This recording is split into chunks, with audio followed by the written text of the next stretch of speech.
Mesdames et messieurs, bonjour. Merci de rester fidèles au programme de Walf. Bienvenue dans votre émission Opinion. Opinion qui a le plaisir de recevoir ce dimanche El Hadj Ibrahima Sall. Monsieur Sall, bonjour. Bonjour. Merci d'avoir bien voulu venir répondre à notre invitation. Je vous remercie. Vous êtes président de l'Université Polytechnique, ancien ministre du Plan et président du parti Demain la République. Vous êtes aussi diplômé de HEC Paris, diplômé de Wharton School, Université de Pennsylvanie, reconnue première école de finance du monde. Vous êtes aussi El Hadj Ibrahima Sall, diplômé de l'Université Howard de la Kennedy School of Government en défense et sécurité, chargé de conférences à la Nation Defense University de Washington et à la War College, école de guerre, toujours à Washington. Vous le devinez, vous me voyez venir. Le premier sujet à aborder dans cette émission, c'est la question du terrorisme, avec ces événements survenus vendredi dernier à Paris, des attentats terroristes qui ont fait, et c'est un bilan encore provisoire, 128 morts, 192 blessés et 90 qui sont dans un état critique. À votre avis, comment en est-on arrivé là? Je vous remercie Pierre-Edouard, je remercie l'ensemble des téléspectateurs sénégalais qui nous écoutent aujourd'hui. Bien sûr, la question du terrorisme est une longue histoire, mais je voudrais tout d'abord exprimer mes condoléances à toutes les familles des victimes, qu'elles soient des victimes de France ou des victimes d'Afrique ou des victimes d'Asie ou des victimes du Moyen-Orient, du Proche-Orient, du monde arabe. Parce que tout simplement, le terrorisme n'épargne aucune partie du monde et le terrorisme est aussi présent au Nigeria, au Niger, au Tchad qu'il n'est présent en France. Et bien entendu, derrière le terrorisme, vous voyez toujours les mêmes causes, des causes de pauvreté, mais en même temps des causes idéologiques. Donc vous avez à la fois des raisons objectives qui sont des raisons de pauvreté et du fait que certaines couches sont particulièrement exposées. Et vous avez aussi des raisons idéologiques telles que le radicalisme religieux, qu'il soit islamique ou non islamique, parce qu'on peut être laïque et être extrémiste, comme on peut être juif ou chrétien ou musulman et être extrémiste. Donc je pense que l'intégrisme pose une question fondamentale. Et c'est tous les intégrismes qui sont en question dans la lutte contre le terrorisme. La lutte contre le terrorisme, bien entendu, parce que le terrorisme est un immense fléau. Et c'est même plus qu'un fléau. Mais c'est une guerre, c'est un acte de guerre qui sera malheureusement très long. C'est une guerre longue. Et aucun pays n'est à l'abri. C'est une guerre rude, c'est une guerre, aucun pays n'est à l'abri et c'est la raison pour laquelle nous devrons la mener avec beaucoup de sérénité, beaucoup de détermination et surtout beaucoup de solidarité. Et nous avons besoin, devant ça, d'unité et du rassemblement.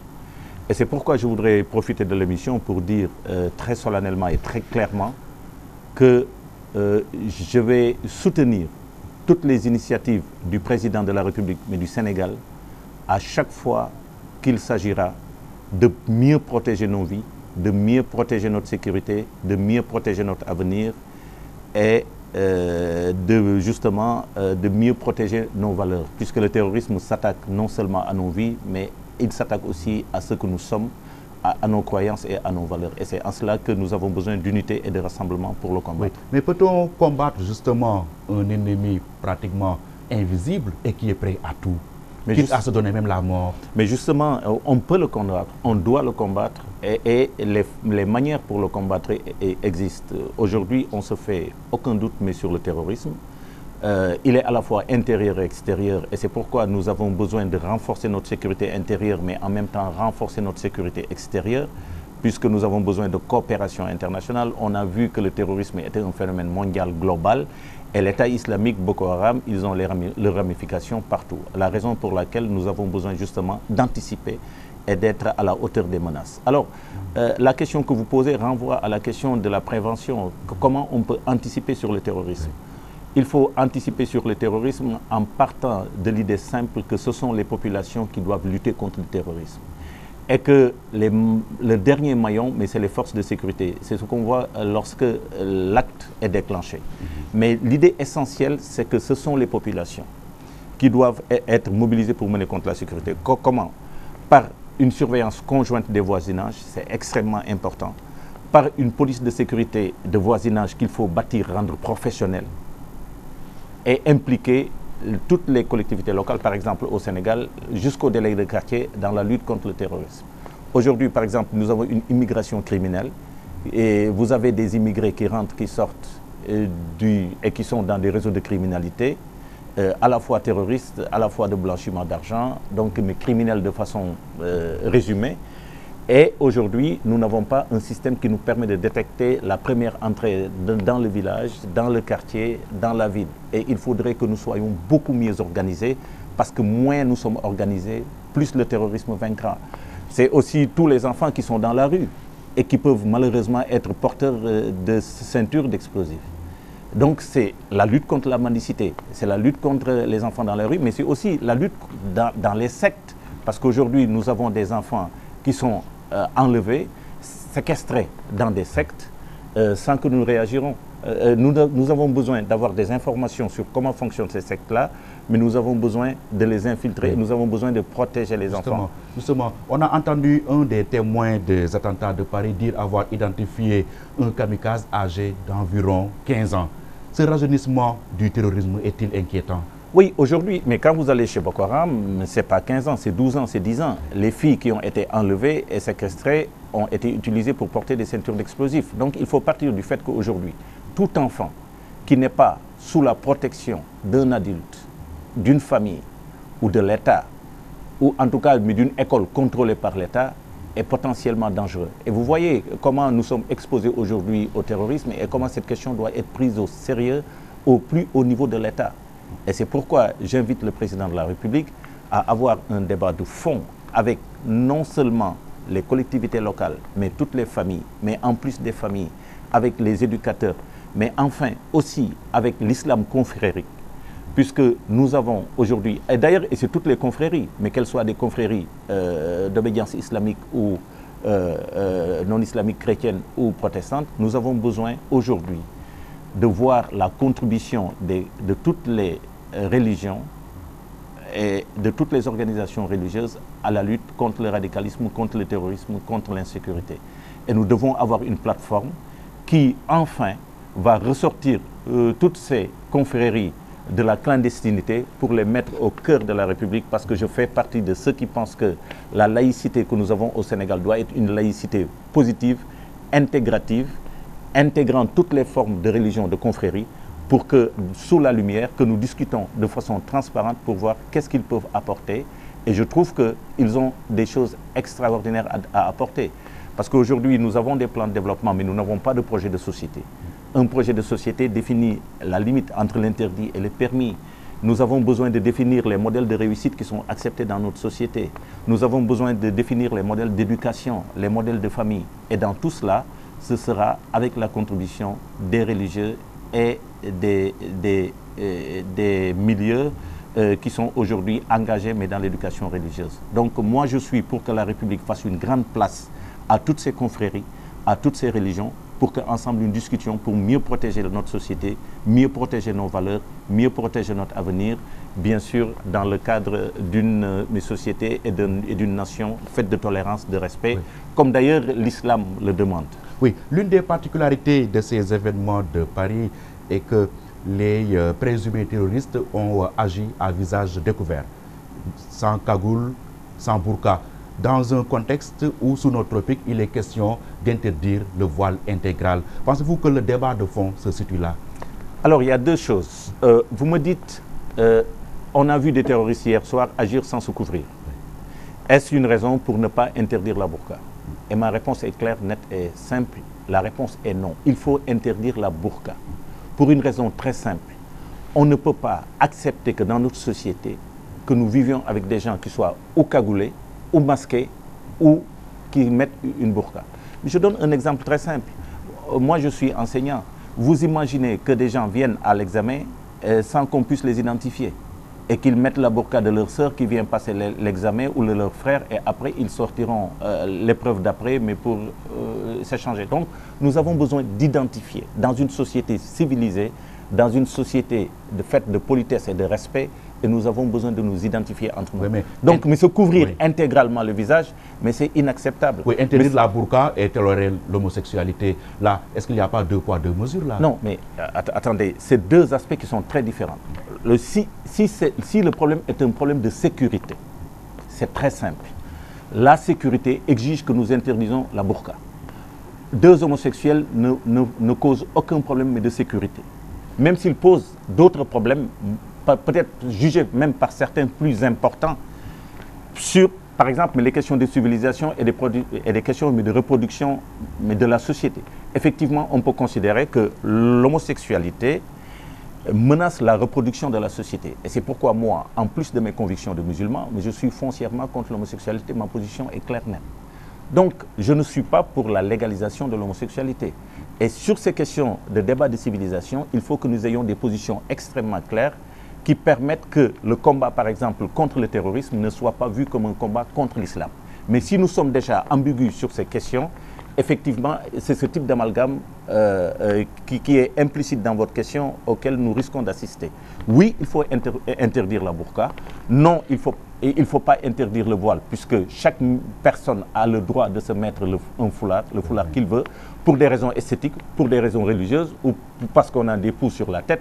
Donc, c'est une liberté fondamentale. Le droit d'exercer la religion de son choix. Oui, mais c'est une liberté. Un droit consacré. Mais absolument, la liberté, mais ça veut dire aussi, mais la liberté, mais des ports vestimentaires qu'on veut, aussi longtemps que ces ports vestimentaires ne menacent pas la sécurité. Mais venir en cagoule, vivre en société, ou venir en burqa, vivre en société, moi je trouve ça inacceptable et je pense que ça doit être interdit. Maintenant, en France, les terroristes n'ont pas porté la burqa. Oui, mais ce n'est pas parce que vous avez des terroristes mais qui n'ont pas porté de cagoule, mais que demain vous ne pouvez pas avoir des terroristes qui pourraient en porter.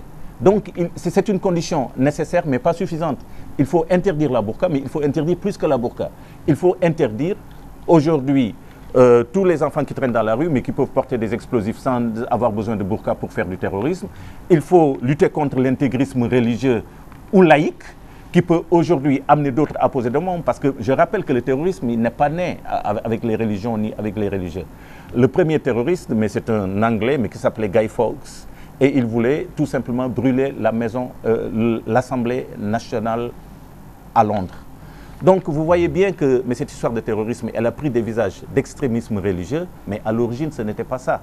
Donc aujourd'hui, il faut le poser comme une question purement sécuritaire et avoir froidement des réflexes sécuritaires et voir que tout ce qui menace notre sécurité est inacceptable, sans pour autant fustiger des religions et des croyances qui en tout lieu doivent s'exprimer librement. Quelqu'un qui a envie de mettre un foulard doit le mettre. Et c'est pourquoi j'estime que même l'interdiction du foulard islamique dans les écoles, moi, je trouve ça très dangereux et c'est un problème qui ne se pose qu'à la France parce qu'en France, il y a des problèmes très complexes qui sont mélangés et qui, même dans la tête des pouvoirs publics, n'est pas très clair. De telle sorte qu'on peut retrouver des problèmes en France qu'on ne retrouvera jamais aux États-Unis, mais jamais en Grande-Bretagne. Cette affaire de voile à l'école ne s'est jamais posée en Grande-Bretagne et ne se posera pas aux États-Unis. Oui. Parce que j'estime tout simplement que quand on est dans une laïcité positive, on doit pouvoir laisser celui qui a envie de mettre sa croix venir à l'école avec une croix et celui qui a envie de se couvrir la tête et mettre un foulard. Ici, ajoute que quand un enseignant ou quand une administration va chercher derrière un foulard des convictions religieuses, j'estime qu'en tant que philosophe, que c'est le début du fascisme et que c'est des choses inacceptables. Tout le monde, n'importe qui, doit avoir la liberté de mettre un foulard de quelle couleur qu'il veut et quand il veut. Faut-il surveiller les imams dans leurs sermons, comme l'a préconisé le chef de l'État? Faut-il surveiller les chrétiens dans leurs sermons? Faut-il surveiller les francs-maçons, mais quand ils font leur retraite ou quand ils prient dans leur temple? Et c'est une question générale. Il n'y a pas un problème spécifiquement islamique ou spécifiquement contre les imams. Il y a un problème de sécurité. S'il y a un problème de sécurité globale, qu'on le traite comme un problème de principe et qu'on sache que c'est tous les extrémismes qui sont en question. Mais si la sécurité devrait passer par la surveillance de ces imams-là radicalistes. Mais pourquoi vous dites imams et pourquoi mais vous ne pensez pas aux prêtres? Pourquoi surveiller les imams quand on ne surveille pas les prêtres? Pourquoi surveiller le khalife général quand on ne surveille pas l'abbé Diamankoun, paix à son âme? C'est des questions de fond. Et il ne faut pas aller dans une confusion comme ça. La France a un problème avec 1789. La France a un problème avec, comment on appelle ça, une laïcité athée. La France a des problèmes avec une religion importée sur un sol fondamentalement chrétien. Ce n'est pas notre problème. Et cette confusion-là, il ne faut pas que nous la fassions. Il faudrait qu'on soit très clair sur ces questions-là et savoir qu'on ne peut pas aller surveiller un imam et se mettre à envoyer des renseignements généraux pendant qu'il fait son khutbah. Et pendant ce temps-là, on a des sectes qui embrigadent des enfants, mais qu'on n'infiltre pas pour savoir qu'est-ce qu'on y fait. Il faut avoir une position de principe claire et savoir que quand on lutte pour la sécurité et contre le terrorisme, c'est contre toutes les formes d'intégrisme, quelles qu'elles soient, et c'est contre toutes les formes de terrorisme, quelles qu'elles soient. Et c'est ça la position de principe. Donc moi, si vous me dites spécifiquement, est-ce qu'il faut habiliter les imams? Bien sûr que non, mais ce n'est pas une position de droit. Mais ce n'est pas arrêté. Non, mais ce n'est pas une position... Pour apologie. Oui, mais ils n'ont pas été arrêtés. Ils n'ont pas été arrêtés en tant qu'imams, ils ont été arrêtés en tant que des apologues du terrorisme. Et c'est pour cela qu'ils sont condamnés. Mais ils ne sont pas condamnés en tant qu'imams. La preuve, c'est qu'il y a plein d'imams qui sont dehors et qui officient bien.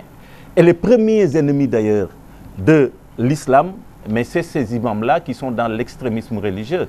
Donc ce n'est pas en tant qu'imams qu'ils sont arrêtés, c'est en tant que terroristes et en tant qu'apologues de terroristes. Donc c'est ça la question de fond. Et il faut être très clair, si c'est une question de sécurité, tout le monde, vous, moi, l'imam, le prêtre, le révérend, tout le monde sur le même pied d'égalité, avec les mêmes procédures. Mais il ne faut pas qu'on crée des procédures d'exception en stigmatisant des catégories, des communautés ou des religions. Mais sur le fond, moi je suis d'accord que tout ce que la sécurité va exiger, il faudra le faire.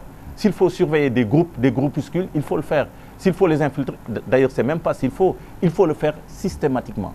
Nous avons besoin d'un État qui veille sur les populations. Et nous avons besoin d'un État protecteur.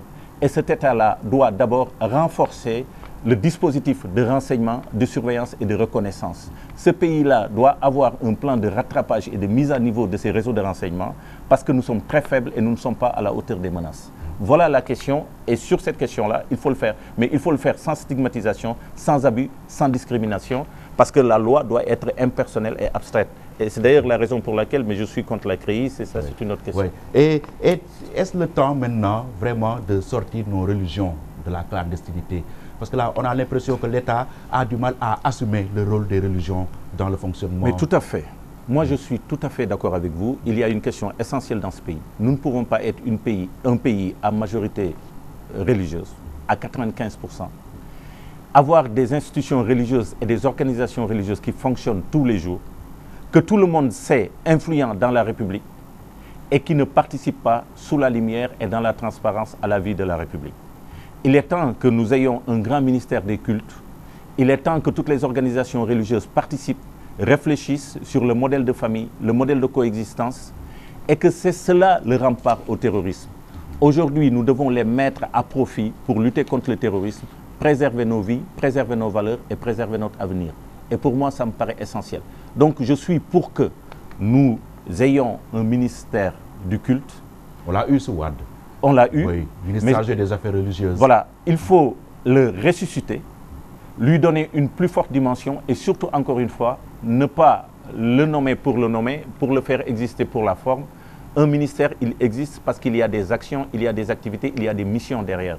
Et c'est ces missions-là qu'il faut clarifier pour que nous ayons un véritable dialogue religieux au Sénégal avec les laïcs, avec tout le monde. Notre principale source d'inspiration, c'est la France. La France a séparé l'Église de l'État. C'est une grosse erreur que notre principale inspiration soit la France. Nous ne sommes pas la France. Nous n'avons pas la même histoire que la France. Nous n'avons pas le même pays. Nous n'avons pas le même problème. Et si on veut lutter au Sénégal, mais en restant avec nos outils et en faisant de la lutte contre le terrorisme la première des priorités. Parce qu'encore une fois, quand vous regardez les vidéos de décapitation de Boko Haram, quand vous regardez le mal que constitue le terrorisme, vous vous dites qu'il y a quelque chose là de fondamental. Et je suis de ceux qui pensent que notre code pénal doit être corsé. Parce que quand on met une bombe et quand on entre et qu'on tire indifféremment sur les individus, sans les identifier, ça veut dire que nous sommes en train de toucher l'humanité. Le terrorisme est un crime contre l'humanité. Il faut que notre code pénal en tienne compte et que tous ceux qui sont impliqués dans les réseaux de terrorisme soient punis de la façon la plus sévère et avec la plus grande fermeté. Oui. Le président de la République aura certainement besoin de vos éclairages sur les questions économiques. Professeur El Hadj Ibrahima Sall, je rappelle que vous êtes ancien ministre du Plan également. Alors, nous allons parler d'économie. Il y a eu un débat assez houleux ces derniers temps autour du classement du FMI qui positionne notre Sénégal à la 25e place des pays les plus pauvres de la planète. Le Sénégal est-il à sa place, El Hadj Ibrahima Sall? Alors, la première chose, c'est le Sénégal est-il à sa place? Vous avez raison, le Sénégal, globalement, est un pays pauvre endetté. Pas excessivement endetté, puisque nous avions levé la contrainte de la dette. Aujourd'hui, nous restons dans un cadre soutenable. Mais le Sénégal est un pays pauvre, oui, monsieur. Le Sénégal est un pays pauvre puisqu'il y a des critères pour classer les pays en pays pauvres. Et quand nous prenons ces critères-là, nous retrouvons à peu près à la même classe. Oui. Un pays pauvre, tout le monde est d'accord. Mais nous faisons partie de ce propre 25 ans. Oui, mais nous faisons partie du groupe des pays les plus pauvres, bien sûr. Nous ne sommes pas un pays émergent du tout. Le pays émergent, c'est la Chine, c'est le Mexique, on n'en fait pas partie, on fait partie des pays pauvres. Maintenant, est-ce qu'on est 25e ou 24e? Si on prend le PIB par tête, effectivement, on est 25e avec le classement, et ça, on n'a même pas besoin du classement FMI, il suffit de prendre un chiffre et de faire une division. Si on prend l'indice de développement humain, on est même 24e, c'est pire. Donc, ça veut dire que tout simplement, nous convergeons vers la même place. Donc, ça, c'est la première considération. Nous sommes pauvres et c'est ça le point le plus important. Ce n'est pas est-ce qu'on gagne un point, c'est est-ce qu'on recule un point. L'opposition a tort, quand on perd un point, de taper sur la table, mais comme si c'était un gros événement. Ce n'est pas un événement. La deuxième chose, le gouvernement a tort, lorsqu'il gagne un point, de se taper les doigts, ou quand il gagne 2 points de croissance, c'est une erreur. Ce n'est pas ça l'essentiel. L'essentiel, il est ailleurs et nous reviendrons sans doute dessus. Mais le fait de vivre comme sur les bourses des valeurs immobilières, en attendant le prochain rapport trimestriel de telle et telle grande société pour voir est-ce que le cours monte ou baisse, ce n'est pas l'attitude d'un État et ce n'est pas l'attitude d'une opposition politique respectueuse. Et je pense que ce qu'on doit faire, c'est être plus sérieux, plus rigoureux sur l'économie, savoir que le PIB a très peu d'utilité, la croissance n'est pas l'enjeu essentiel, on y reviendra, et nous verrons qu'il y a d'autres questions plus importantes pour notre économie, qui sont des questions qui touchent à des questions de structure et pas des questions de dysfonctionnement conjoncturel ou de variation autour d'un taux de croissance déjà qui est mal calculé, des statistiques qui ne sont pas fiables et qui ne doivent même pas avoir le sens, mais pour des raisons sur lesquelles nous pourrons revenir finalement. Oui, donc, encore une fois, nous sommes un pays pauvre, oui, c'est vrai. On n'a pas besoin du rapport des FMI, mais il ne faut pas se taper la poitrine quand on gagne un point. Il ne faut pas non plus déprimer quand on perd 1 point ou 2 rangs. C'est du détail. Et d'autant qu'effectivement, il y a des phénomènes de taux de change, mais qui sont liés à la nos autorités pointent du doigt la fluctuation du dollar. Est-ce que, par exemple, avec une correction monétaire, on tomberait dans la même zone? On tomberait dans la même zone avec une correction monétaire, tout à fait. Mais je vais vous dire 2 choses. C'est vrai que le dollar fluctue. C'est vrai que, d'abord, le dollar fluctue, et en fluctuant, mais le PIB par tête du Sénégal calculé en dollars va changer. Mais trois petites choses, remarques que je fais. La première chose, c'est que le dollar, c'est la monnaie internationale. Si on le prend comme numéraire, c'est que ça monte ou que ça descende, c'est le fait, il faut en prendre acte, un point c'est tout. C'est comme quand le prix du pétrole augmente ou baisse, mais il faut en prendre acte. On ne peut pas dire, quand il pleut, c'est bien, mais c'est le gouvernement, et quand il y a de la sécheresse, on dit le bon Dieu, ou bien l'opposition qui fait l'inverse. Ce n'est pas comme ça que l'on fait. La deuxième chose, c'est que sur le calcul du PIB, le calcul du PIB a 3 origines. Vous avez la Banque mondiale qui a ses tables, World Bank Tables. Vous avez l'université de Pennsylvanie où j'ai été formé qui fait ces tables. Et vous avez un professeur qui se trouve aux Pays-Bas qui s'appelle Madison qui gère ces tables. Et ces 3 publications, ils prennent des données brutes de pays et le retravaillent en faisant des ajustements et des corrections. Et l'une des corrections qui est faite, c'est ce qu'on appelle la correction des parités pouvoir d'achat. C'est justement pour faire sauter les impacts purement monétaires et qui ne sont pas réels et qui sont donc et qui créent des inflations ou des déflations parce que tout simplement le dollar a augmenté ou a diminué. Donc, mais cette question du dollar, ce n'est pas une explication fondamentale, même si à la marge, elle peut jouer. Mais la question essentielle, c'est que nous avons une économie qui ne produit pas assez, nous avons une économie dont la croissance fluctue et nous avons une économie qui n'est pas aujourd'hui, telle qu'elle est organisée, en mesure de faire face aux questions de pauvreté. Et comment en est-on arrivé là? Mais justement, mais comment en est-on arrivé là? Parce que tout simplement, à mon avis, nous nous sommes focalisés sur quelque chose qui n'est pas important, qui est le taux de croissance. Quand vous regardez la politique économique qui est menée, tous les jours, et l'opposition et la majorité sont focalisés sur des taux de croissance. Et ce n'est pas le plus important. Mais je vais vous donner des exemples. C'est comme si, en médecine, vous preniez quelqu'un qui a une hypertension normale et vous dites, moi je mesure que la tension, quand il a la tension bonne, entre 8 et 13, il est en bonne santé. Alors que la personne a le sida, a la tuberculose et a le cancer. Parce qu'on peut avoir les trois et avoir une tension normale. Et le taux de croissance, c'est comme ça. Vous avez aujourd'hui des pays qui peuvent avoir des taux de croissance extraordinaires et continuer à maintenir la majorité de leur population dans la pauvreté.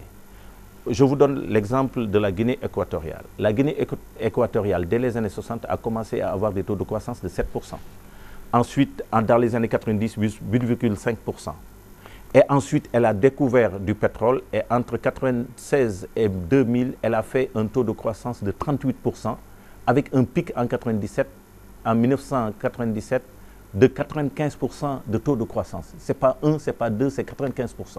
Et pourtant, la Guinée équatoriale, aujourd'hui, a 70% de sa population dans la pauvreté, avec 40% en dessous du seuil de pauvreté extrême. Mais avec un bon taux de croissance, donc, on peut capter des investissements étrangers, non? Justement, mais c'est ça l'erreur. Il y a une grosse hérésie qu'on fait dire à tout le monde, mais que des économistes, des soi-disant économistes disent dans ce pays, et que tout le monde répète, les hommes politiques au plus haut niveau, qui disent, j'ai entendu tout le monde dans ce pays dire que quand on fait 7% de croissance pendant 15 ans, on commence à émerger. Mais c'est une contre-vérité, et c'est une bêtise, et ça n'existe dans aucune économie, dans aucune pensée économique sérieuse. Il n'y a jamais eu aucun lien entre le taux de croissance et l'horizon pendant lequel il est fait et la question de la résolution de la pauvreté et de l'émergence. Ce n'est pas vrai. Et que, économétriquement parlant, et je sais que je suis bien placé pour le faire parce qu'à l'université de Pennsylvanie, il y a un prix Nobel mais qui s'appelle Lavrans Klein, mais qui a été mon professeur. Et économétriquement, vous ne pouvez pas estimer des données passées, adaptées à une économie donnée ou à une situation donnée pour vous en servir, mais pour les projeter pour l'avenir. Ce qui a pu être vrai pour Taïwan, pour je ne sais quoi, pour la Corée du Sud, n'est pas valable pour le Sénégal parce que ce n'est pas la même structure macroéconomique.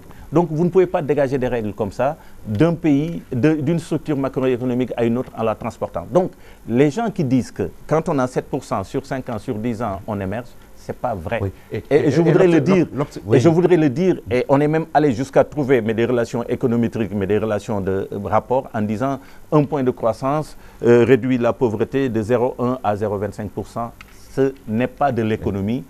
Ce n'est pas vrai et c'est du sophisme. Et il faut que les gens arrêtent de dire ça. Et l'obsession chez nos dirigeants, c'est d'en arriver à un taux de croissance de 2 chiffres. Non, mais à 2 chiffres. Ce n'est pas le taux de croissance. On peut faire de la croissance, mais tout en appauvrissant son pays. Aujourd'hui, la question essentielle de la politique économique au Sénégal ne doit pas être la question du taux de croissance, ça doit être la question de la pauvreté et la question des inégalités. Et la question de la pauvreté, elle est résolue en amont par des réformes structurelles, par des changements structurels mais de l'économie. C'est la structure. C'est comme si quelqu'un qui regardait mais le fonctionnement d'un corps humain, qui ne regardait pas mais si les organes sont en bon état ou sont malades.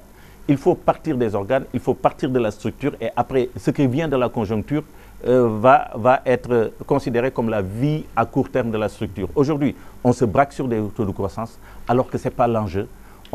L'enjeu aujourd'hui, c'est de construire un système productif avec une agriculture à forte productivité, une industrie qui marche, un tissu de PME qui marche, et c'est comme ça qu'on va résoudre la pauvreté, qu'on va émerger. Mais ce n'est pas en disant qu'on va faire des taux de croissance. Mais je vais vous donner un exemple très simple. Sous Senghor, en 1975, nous avions eu 7,5% de taux de croissance. En 1976, on a eu 8,92%. Ça veut dire 9% de taux de croissance parce que les prix de l'arachide avaient augmenté. Et quand Abdou Diouf partait, notre gouvernement, la dernière année que nous sommes battus aux élections en 2000, on avait 6,32 de taux de croissance. Donc l'enjeu, la question essentielle, ce n'est pas un taux de croissance qui est fait par des immigrés, fait par le transfert des immigrés et par une variation des prix des matières premières. La vraie transformation, elle est, a-t-on une économie réellement sérieuse et bâtie? Et c'est ça l'enjeu. Et tant que moi, je n'entendrai pas les autorités me parler de compétitivité, me parler d'entreprise, me parler de la survie des tissus des PME, mais me parler de choix de spécialisation, c'est qu'à côté, on prendra des taux de croissance, mais le Sénégal restera pauvre. Et je voudrais vous dire qu'aujourd'hui, nous avons 1 400 000 ménages. Et sur les 1 400 000 ménages, les 700 000 ménages sont des ménages pauvres. Et c'est ça les questions. Ce n'est pas des taux de croissance. Et je vois que tous les économistes qui sortent à la télé, toutes les publications qu'on dit, mais tous les services, mais le ministère de l'économie et des finances parlent de taux de croissance, mais ce n'est pas l'enjeu essentiel. Oui, c'est devenu une obsession. En tout cas, initialement, le taux de croissance prévu pour 2015 était de 5,4.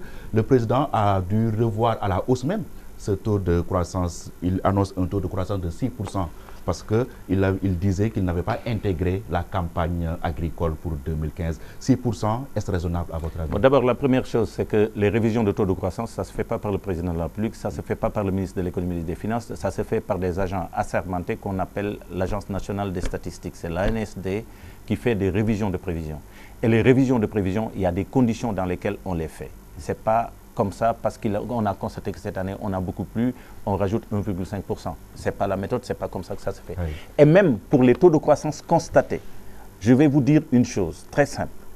Il y a ce que l'on appelle en statistique l'état de la donnée. Les taux de croissance de 2015 constatés après, en 2016, ne sont que des données provisoires. L'année d'après, c'est des données semi-définitives et ce n'est que la troisième année qu'on peut les considérer comme des données définitives. Donc, encore une fois, ça ne sert à rien de se précipiter sur des problèmes de taux de croissance, de dire des choses, et puis après, alors que les questions de fond sont là.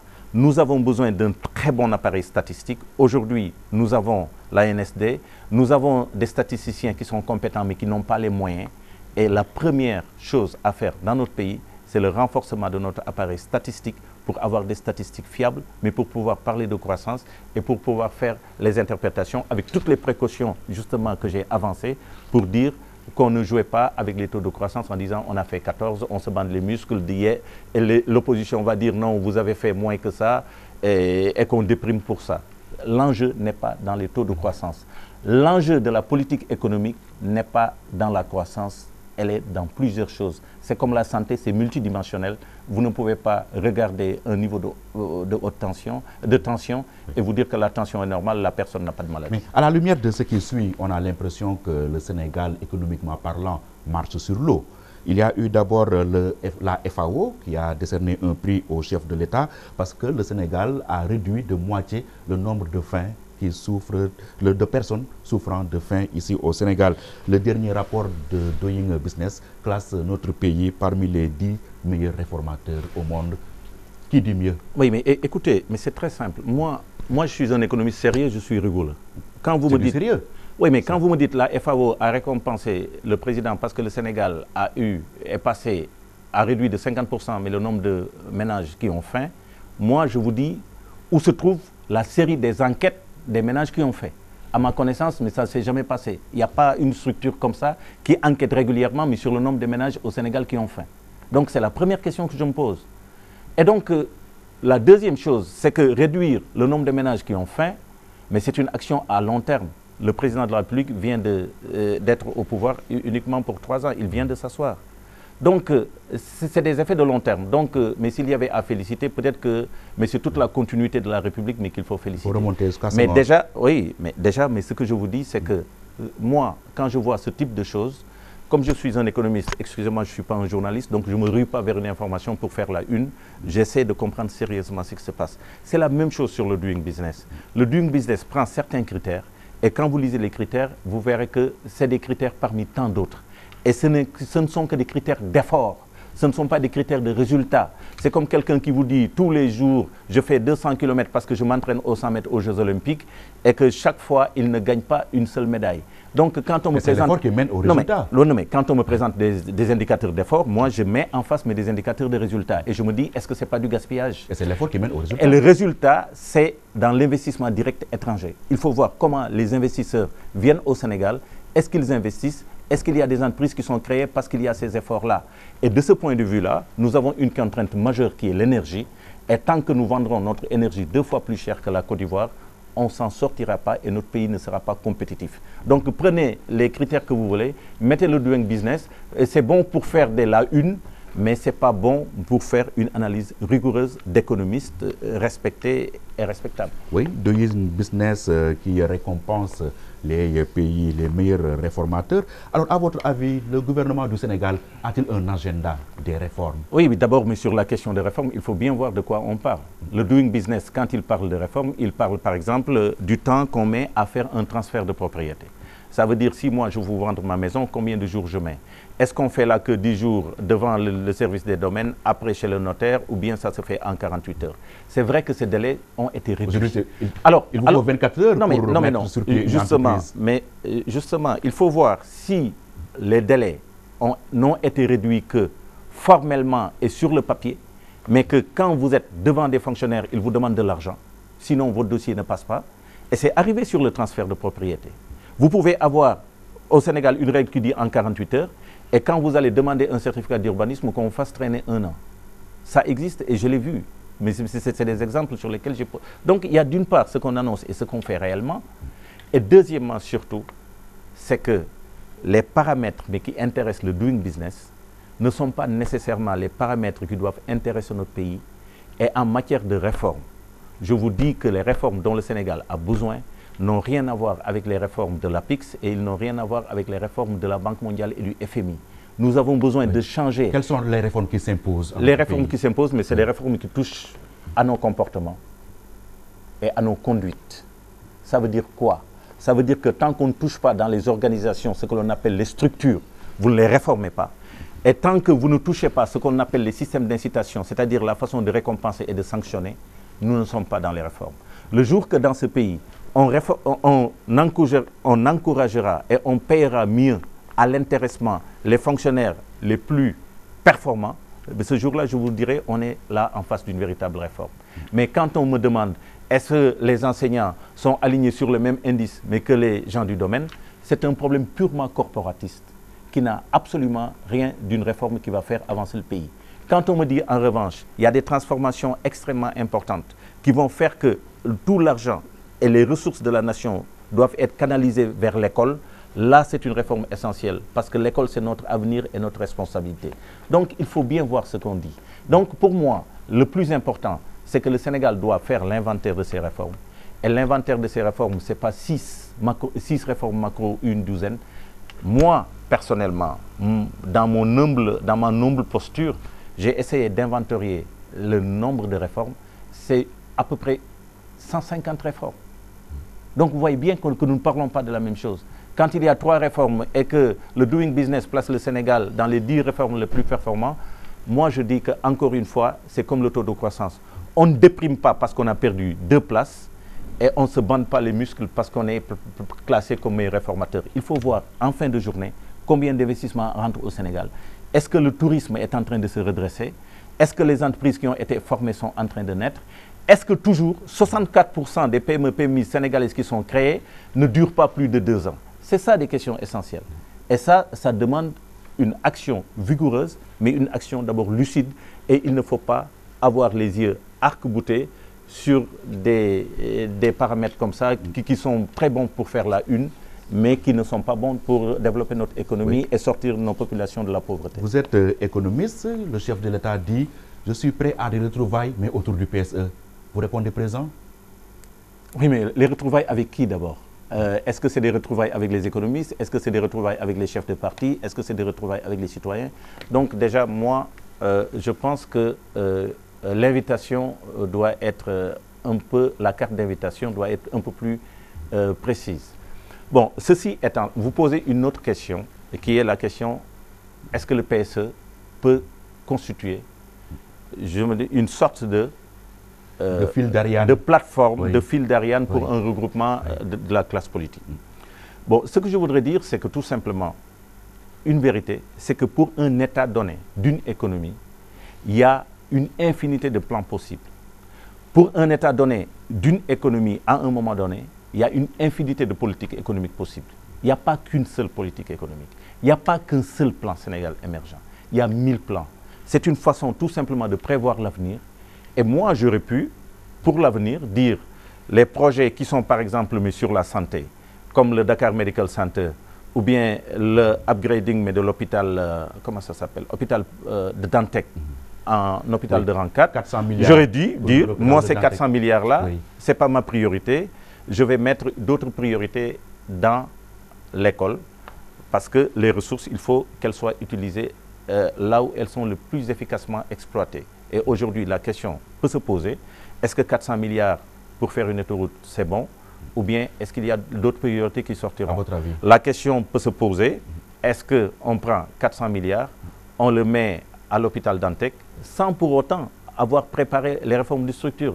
Ça veut dire un espace où il n'y a pas de responsabilité, il n'y a pas de hiérarchie, et que chacun est chef dans son coin. Donc, vous êtes sûr que là, vous allez vers ce que j'appelle beaucoup d'efforts, mais très peu de résultats, mais ça veut dire du gaspillage de ressources. Donc, il y a toujours des réformes structurelles qui sont préalables et qui doivent préparer le capital pour être le plus efficacement utilisé. Et ça, c'est le point le plus difficile dans notre pays, parce que j'estime que le PSE va mobiliser énormément d'argent. Mais l'argent, il faut qu'on le mette dans des secteurs, dans des projets déjà, qui ont connu les réformes nécessaires pour que ce ne soit pas encore un gaspillage d'argent. Oui, on peut discuter. Le président de la République a la responsabilité de diriger notre pays, puisqu'il a la confiance de la majorité des Sénégalais. Il doit diriger le pays avec ses idées, avec ses convictions et avec ses hommes. Oui. Mais le problème de fond, c'est que l'opposition doit exister et une opposition doit se construire. Dans une démocratie, les contre-pouvoirs sont essentiels. Et il est important, et je pense aussi que c'est de la responsabilité du président de la République, de faire en sorte que les contre-pouvoirs existent, de les organiser et de leur donner de la force pour qu'il puisse y avoir un débat fructueux dans une démocratie. Mais l'idée, ce n'est pas de phagocyter les gens. Oui. L'idée, ce n'est pas de réduire l'opposition à sa plus simple expression, mais c'est de concevoir un pays d'excellence démocratique où l'opposition a des responsabilités, des obligations et des droits. Oui. Et je pense que c'est ça qui est important. Oui, ce qui est important aussi, c'est la qualité des portefeuilles choisis dans le cadre du PSE. Est-ce que vous pensez qu'on a fait le bon diagnostic? Pour certains projets... On parle de 27 projets phares. Oui, pour les 27 projets phares, je sais qu'il y a 2,5 à 3 qui ont fait l'objet d'études de faisabilité très sérieuses. C'est très peu. C'est très peu. Le reste, on ne peut pas aujourd'hui procéder au choix des investissements publics sans des procédures rigoureuses qui sont éprouvées. Et depuis 1848, il y a des procédures créées par l'ingénieur Dupuy dans les annales des ponts et chaussées et qui font qu'aujourd'hui, il y a des procédures de sélection. Parce que tout simplement, quand on prend de l'argent public et qu'on le met dans un investissement, on doit poser et comparer tous les investissements alternatifs. Ça s'appelle en économie raisonner en termes de coût d'opportunité. Et ça, c'est important. Et ça, nous devons le faire pour améliorer la qualité du portefeuille des projets qui sont dans le PSE. Il s'y ajoute que comme nous avons 30% qui va être financé par des projets, par des partenariats privés-publics, nous avons encore l'obligation de prouver par les méthodes les plus sérieuses et les plus scientifiques que ces projets-là sont particulièrement rentables. Bon, cela ne suffira pas. Il faudra aussi, en arrière, aider l'État du Sénégal, le gouvernement du Sénégal, à protéger ses intérêts dans ses relations privées-publiques. Parce qu'aujourd'hui, nous avons un pouvoir législatif, mais qui vote des PPP sans savoir à peu près le contenu. Nous avons un exécutif qui met en œuvre des PPP sans avoir le pouvoir ni de régulation, ni de surveillance, ni de contrôle sur les partenaires privés. Et nous avons un pouvoir judiciaire qui va arbitrer des conflits en PPP sans ne jamais avoir les ressources humaines, PPP, ni la formation des partenariats privés-publics. Donc, nos trois pouvoirs sont faibles aujourd'hui en face de ce dispositif que la France même est en train de remettre en question.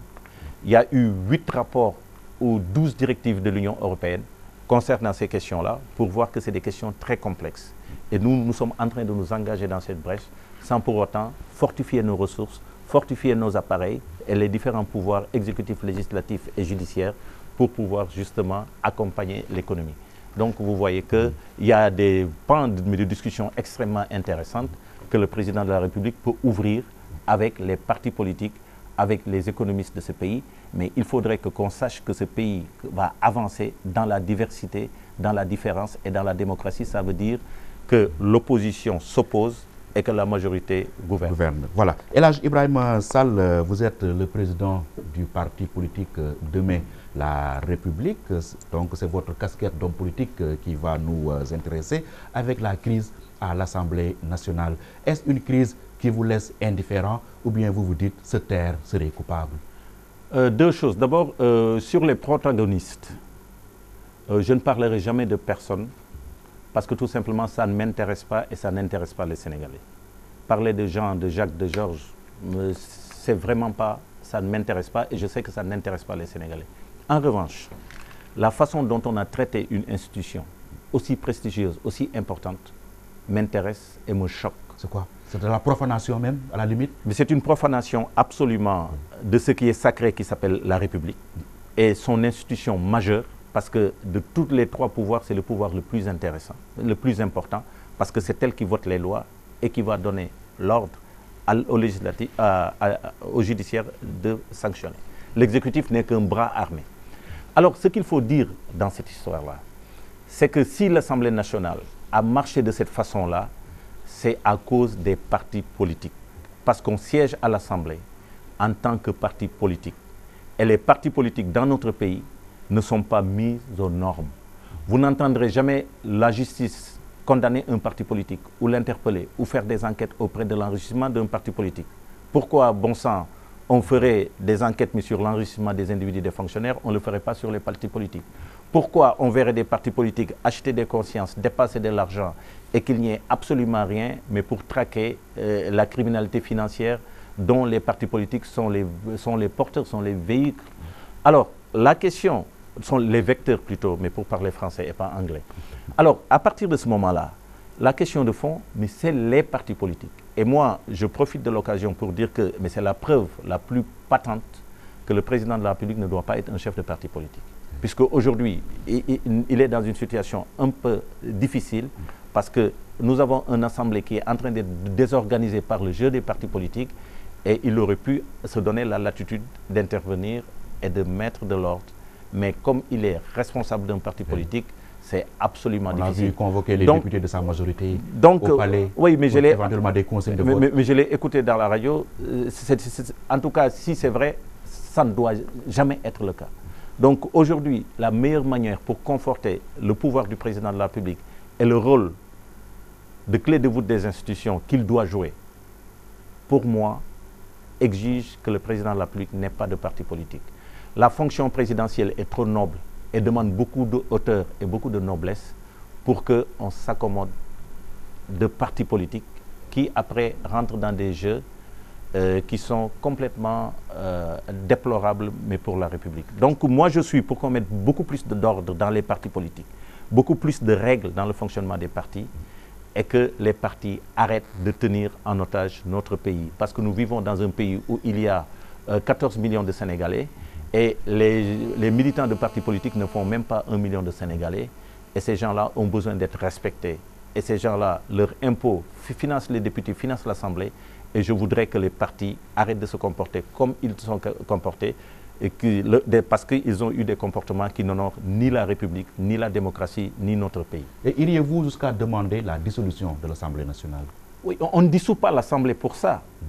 Moi, je demanderais tout simplement, mais j'irai même plus loin, mais la dissolution, c'est pour des raisons de fonctionnalité et c'est pour avoir une majorité. Je ne demande pas la dissolution de l'Assemblée dans ce sens-là. Ce que je demande, c'est que tout député qui se comporte à l'Assemblée nationale, comme ces gens-là se sont comportés, soit traduit pour haute trahison. Oui. Et la haute trahison doit avoir un contenu beaucoup plus précis. Et on doit donner à la notion de haute trahison un contenu pour savoir quand est-ce qu'un président est traduit pour haute trahison, Quand est-ce qu'un député peut être traduit pour autre? Non, mais on n'a rien fourré, justement. Mais pour l'instant, c'est une notion imprécise, sans contenu.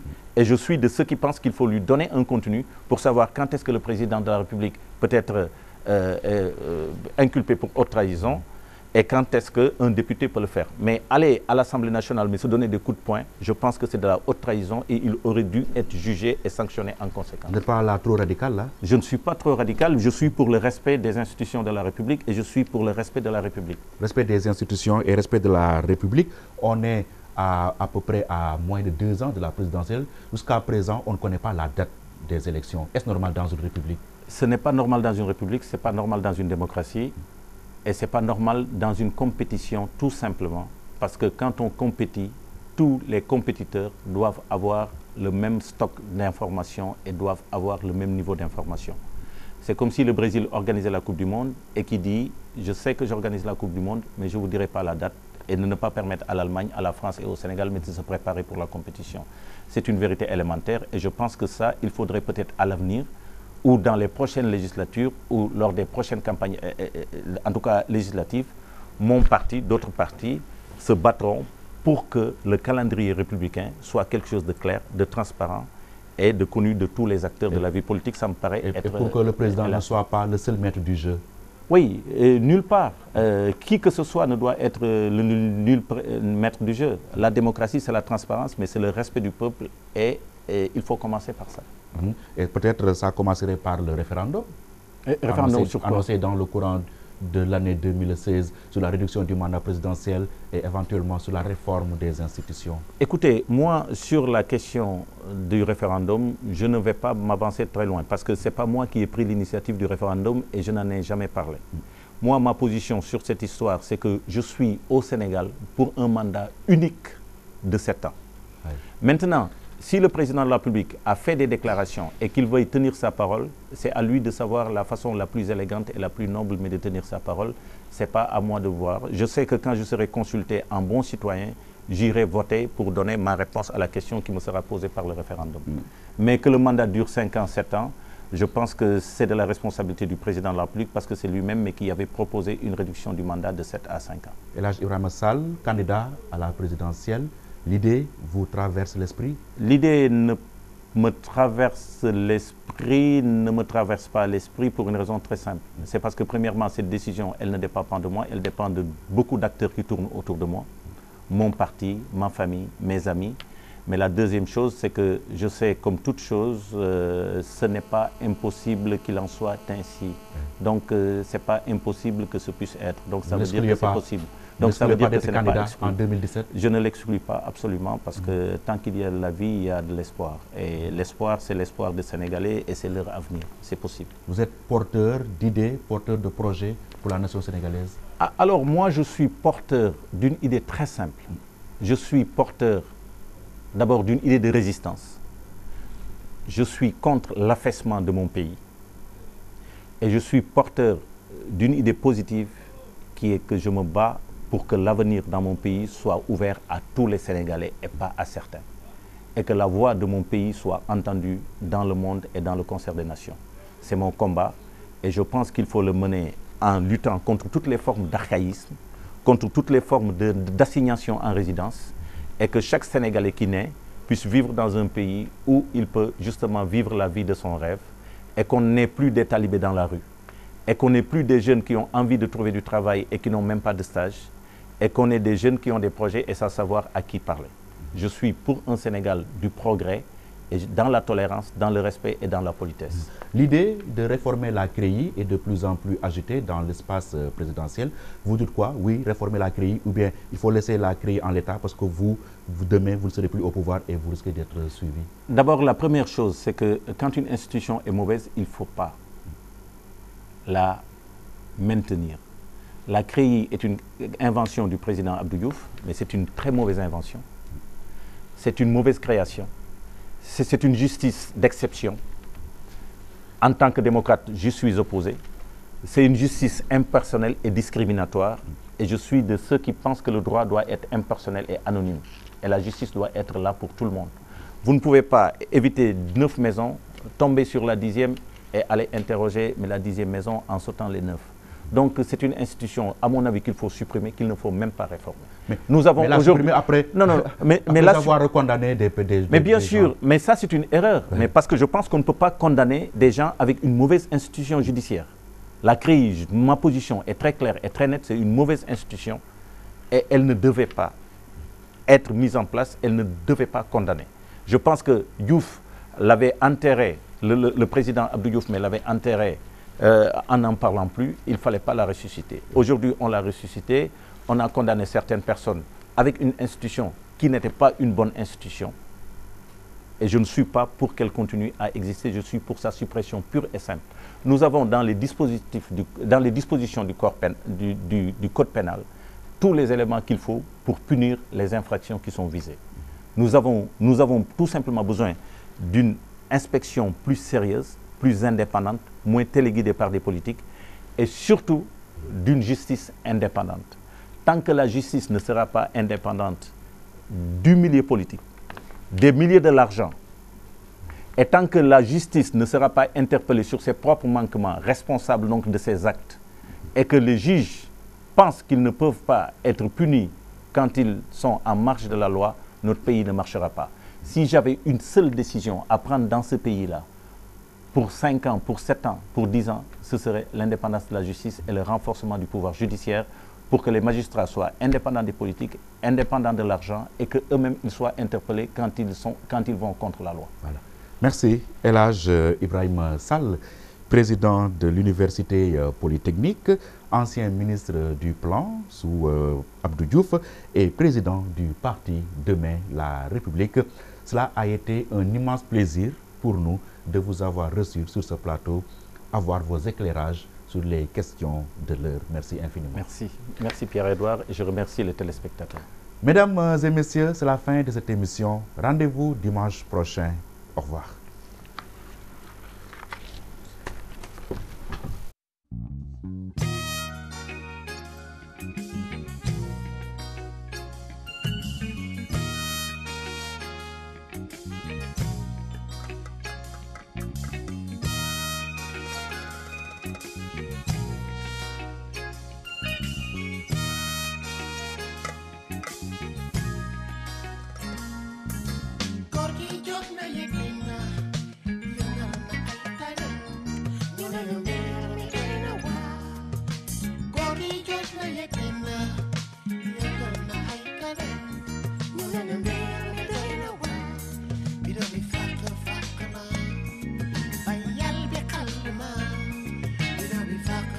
Come on.